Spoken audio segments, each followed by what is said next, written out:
Patch day here in Marvel Snap. We've got 3 decks for you guys that are going to be able to immediately take advantage of the fairly sizable buffs that a number of cards have received today. These are decks that were already positioned well within the meta, and now we're just going to be that much better. But first, let's run through our changes very quickly. Did you love playing Dr. Doom? I'm sure you did. Well, now you're going to love playing him 2 points less, because both Doombots have been brought down to 4 power. So now it really matters where you play Dr. Doom. There's a little bit of nuance in terms of the power spread there. Dr. Doom is still great with his ability to be able to work the Doombots into locations that are otherwise closed off and that you can't play to. It's a beautiful way to still be able to spread a blanket of power. I guess we are down significantly if you were still following the old ramp style where you're trying to get a reactivation with Odin, but I feel like ramp even has already repositioned itself to be focused on Black Panther and Zola tricks. If you are just running Dr. Doom as a 6 cost because you feel like you have to run a 6 cost and you're trying to go to the best in slot, then you might have a case to start deviating a little bit. You could look at Chavez for more consistency in your early draws. You could look at She-Hulk because she's more energy efficient than the Chavez, and you could look at Magneto, still bringing a great stat line and also some disruption up against your opponent. But I think in most cases you can still run Dr. Doom. He's just going to be a little bit weaker. Then we have Nick Fury down from the 5-7 to the 4-5. Same ability. Oh, I love this. Gets the extra Zabu synergy here as well. It's beautiful because now with Quinjet set up, you have time to be able to play multiple of the 6 costs that he generates rather than just playing him on 5 and then trying to figure out if you want to play a 6 cost or some other finisher, filling up your hand to be able to fuel the Devil Dinosaur. There's a lot of great things to love here. We have the Nimrod up to a 5-6, same ability, and the Red Skull reverted one of his 3 changes. I know that he started at a 5-15, now it's a 5-14. With the old ongoing, enemy cards at this location have +2 power. Red Skull is a great card, guys. He is a great all-around 5-drop, just a beautiful synergy. Putting him alongside Zero creates a lot of tempo. It's a good turn 6. Honestly, if you drop Dr. Doom, maybe you play Zero Red Skull because I think this combo is just that good. You also have so many tricks that you can play here in purposefully buffing the opposing cards and then catching them with a Shang Chi, but the most default path is going to be to rock him alongside Shuri and bring that deck on back. Oh, baby. Bane of the meta from a couple metas ago, I suppose, but now it's back. We're up to Sauron Tempo 3.5. I've been tinkering with this deck a lot, and I'm really happy with where it is landing right now, especially with this muscled up Red Skull, because now Shuri plus the Red Skull is going to be able to go toe-to-toe and wipe the floor with the evolved Hulk. And as long as you're able to spread the power with the Taskmaster, the opponent's going to have a very hard time keeping up with you. We do have the armor for protection. I feel like we have that as a must. We're not able to do the Cosmo trick of being able to make the card that Shuri is doubling invulnerable anymore, but with the Sauron here, able to turn off the ongoings of all of these cards with premium stat lines, we can just keep on generating even more power. The opponent can only Shang-Chi one lane, right guys? So we'll be able to get them elsewhere for sure between the Typhoid Mary, the Red Skull, the Taskmaster. Also being able to hit the Ebony Maw is just incredible. Keeping the Lizard nice and tall. I love how everything here comes together. Enchantress is for a little bit more consistency on being able to turn off our own Mary or our own Lizard. She also serves as great control as a double-edged sword control up against the opponent as well. Zero, even more consistency. We can still do well even if we don't find the Shuri plus the Taskmaster. If we have one or the other, we can still find a winning line. I wonder how many opponents, as I record right now, are also going to be playing the latest and greatest cards. Any of the other quick deck adaptations to the immediate OTA. They're going Iron Fist. All right, careful. Don't knock it over to Oscorp Tower. Monster Island. Fantastic. We do have the Zabu, which can get turned off by the Sauron, I should say. But that's fine. I don't mind having the one card that can get clipped, especially when it's something that I want to play early. Getting the extra energy efficiency on Typhoid Mary, Enchantress, Shuri, it's all worth it to me to be able to squeeze in the extra cards like the Zero or the Ebony Maw here. Ooh. Interesting. I'm actually drawn toward playing Zero and bouncing him. No. It's what am I talking about? Taking the ability off Ebony Maw. This is perfect. We play Ebony Maw here, and we snap on him. One of the rare occasions where Ebony Maw is going to be able to restrict our opponent too much. There we go. Pop, pop. If he has like full movement, he's going to be able to get extra cards there. But what I love is that he can't play control cards directly to be able to mess with my Red Skull. That's getting doubled by the Shuri. Here goes Vulture. Bounces the Vulture. Well, yeah, because he didn't want to send it across on the Escorp Tower. He'll just have to replay it now. Interesting. Eh. Smooth as butter, my friends. Smooth as butter. Up. We'll see at what point the opponent realizes that he's cooked. I suppose if he has Shang Chi, still has a shot because of the Luke Spar. Getting the Iron Fist there, shot in the dark. Turned out it actually paid out for them. We respect those.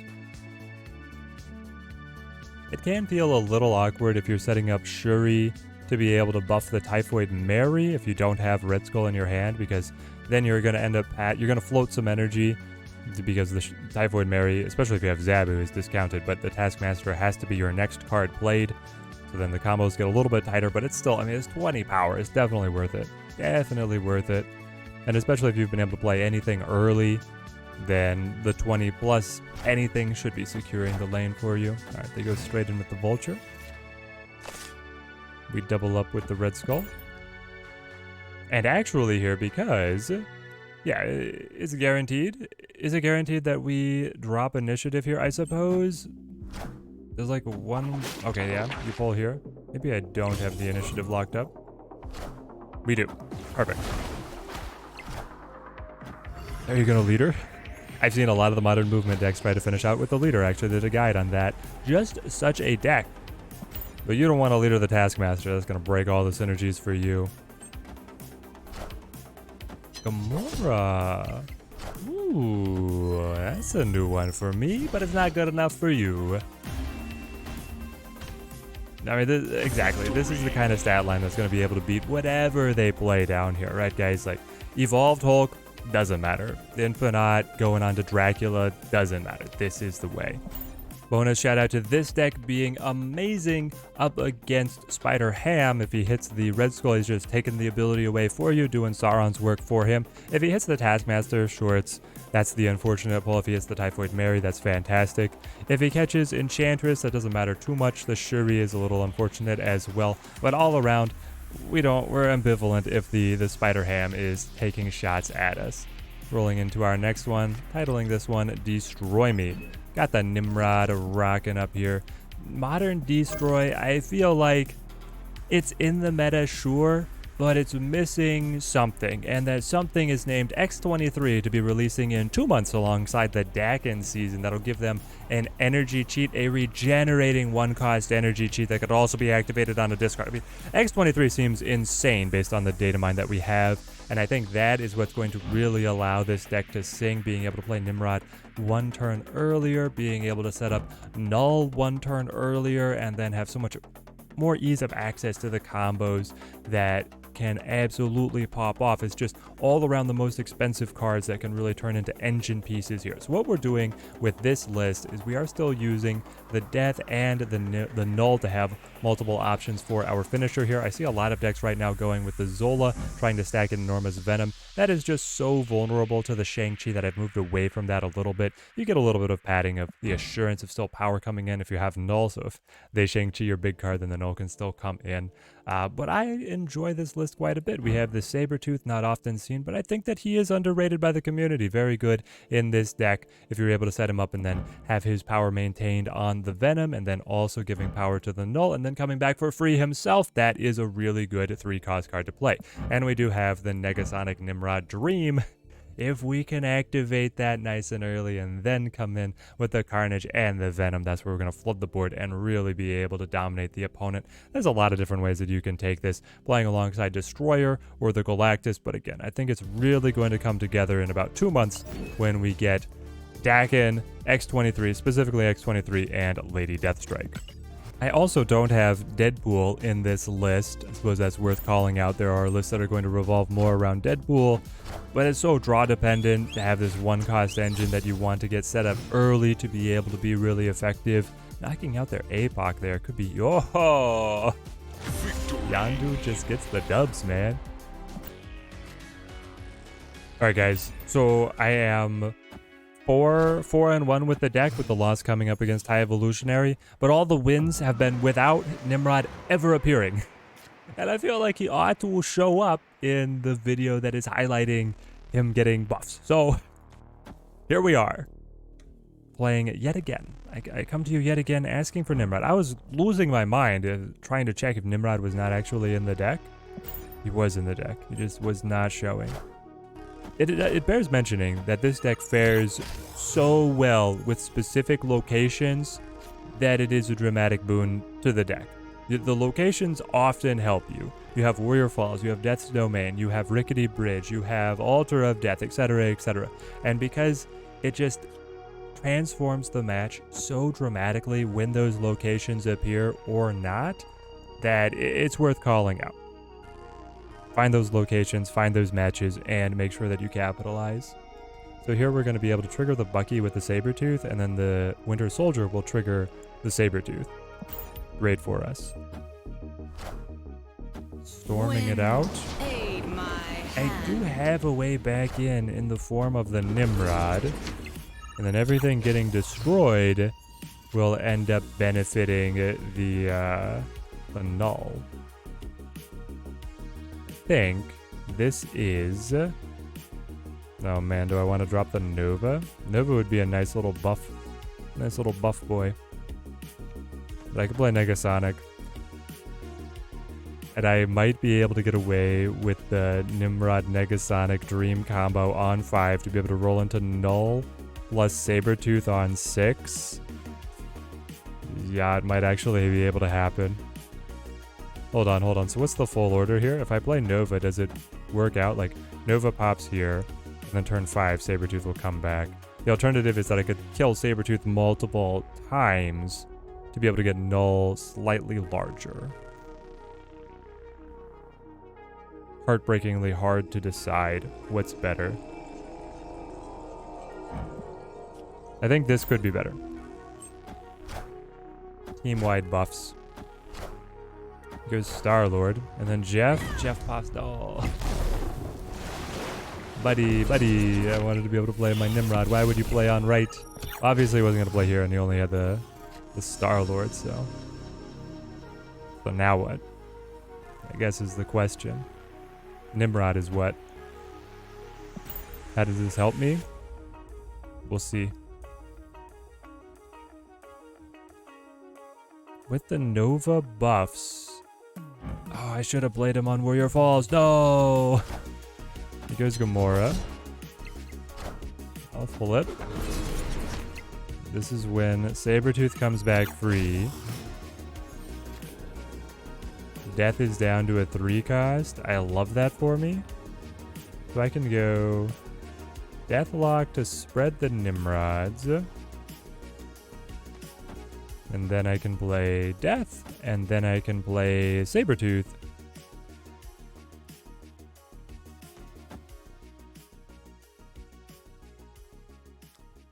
I think I might actually need him over here.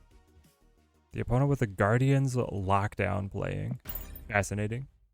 It's obviously wasted over on the left. He goes Dr. Doom for the 4. Dr. Doom, is Nimrod the new Dr. Doom?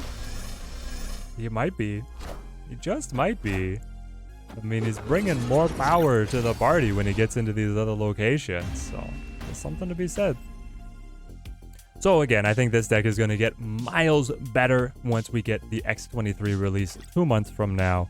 Looking forward to what can be brewed up in the meantime, but I really don't see too much coming from this deck in terms of meta presence until we get Dakin X23 Lady Deathstrike. And now for the Nick Fury side of everything. Ooh, I love seeing Nick Fury getting discounted by the Zabu. This is looking like a very fun list to be able to pilot in both Ladder and Conquest because of the X Factor is just wild now with Fury being a viable piece alongside Devil Dino. So we have the point package of Hawk, we have the point package of Dino. I had been running Agent 13, cut her for Collector, and I had been running Maria Hill, cut her for Sentinel. My hand was just not staying large enough, long enough to really have powerful dinos. Nick Fury in the opening hand with Zabu as well, and the Quinjet. This is what we love to see. I think this deck, at least in a Conquest mode setting, would be favored up against the High Evolutionary Lockjaw. Just because the Hawk package with the rocks is a soft counter to the entire Lockjaw game plan up against other versions of High Evolutionary or Here on ranked, I mean, it's anyone's game. It's anyone's game. Kiln. All right, how much early pressure can I exert? I think a lot. At 3-5, maybe 3-5 Golden Boy. Here goes Jeff. Who's running Jeff these days? It could be High Evo Lockdown. I also saw versions of Galactus running, but that was before the Galactus changes. But it's probably some kind of lockdown. And here, Los Diablos could actually open things up. Who they dig up this time? Giganto, Thanos, She-Hulk. The wave coming in. Hop, hop. Waved out. Alright, alright. Is this where I deploy Thanos? I think it is. Thanos goes mid. Are you going to play your Hulk? Probably going to play their Hulk. On left? Hold on. Dr. Doom. Their ramp? Their Sandman ramp. Okay. It's coming together for me now. They must be Sandman ramp. If you are Sandman ramp, how do you feel about Giganto? Nick Fury coming in so clutch. Devil D. Yeah, it's exactly what I thought.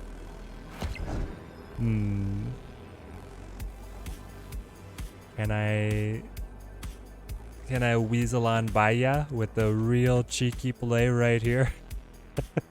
I would pass him by 1. If he moves Jeff, then I pass him by more. It's 8-7 knocking over the Devil D. We'll make it. I don't see too much else that's that exciting to me right now. What are you playing over here on the right? Boink. What are you playing and why are you playing it? Were you going Zola? Oh, let's go. Feels good to be good, chat. So there's our 3 decks to be able to immediately take advantage of the recent OTA changes in all of their glory. If you guys have any other brewing deck ideas going on, then let me know in the comments down below. We'd love to hear what you guys are working on. And if you pick up any of these 3, I hope they earn you many cubes on your climb up to infinite. Till next time, thank you guys for watching. Keep on snapping.